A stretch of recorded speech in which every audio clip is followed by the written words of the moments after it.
वसा जनसेवेचा। मध्य प्रदेशातील रीवा येथे घडलेल्या पूज्य आरिका माताजी दुर्घटनेनंतर देशभरातील जैन समाज संतापाची लाट उसळली असून बुलढाणा येथील दिगंबर जैन संस्था आता थेट आंदोलनाच्या भूमिकेत आली आहे।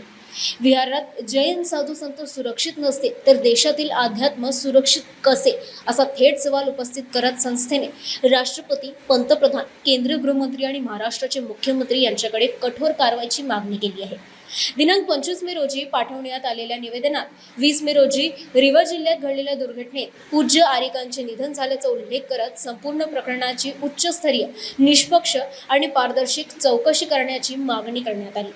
या घटनेमुळे जैन समाजात तीव्र अस्वस्थता निर्माण झाली असून संतांच्या सुरक्षेबाबत शासन गंभीर नसल्याचा आरोपही करण्यात आला। संस्थेच्या पदाधिकाऱ्यांनी स्पष्ट शब्दात सांगितले की जैन साधू संत हे अहिंसा, संयम आणि तपश्चर्येचे प्रतीक आहे।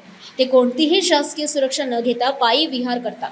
अशा परिस्थितीत यांच्या जीविताची जबाबदारी शासनाने स्वीकारली पाहिजे। देशभरातील विहाररत संतांसाठी स्वतंत्र राष्ट्रीय संत सुरक्षा धोरण लागू करणं, विशेष सुरक्षा यंत्रणा उभारावी अशी मागणी करण्यात आली आहे। आमच्या मुनींची सुरक्षा करण्यात यावी याबाबत आम्ही जिल्हाधिकारी साहेबांमार्फत माननीय राष्ट्रपती, पंतप्रधान यांना निवेदन दिलेलं आहे की त्यांच्या सुरक्षेबाबत आपण काहीतरी योग्य पाऊल उचलावे आणि आमच्या मुनींना, त्यागी व्रतींना संरक्षण द्यावे। सिटी न्यूज वसा जनसेवेचा।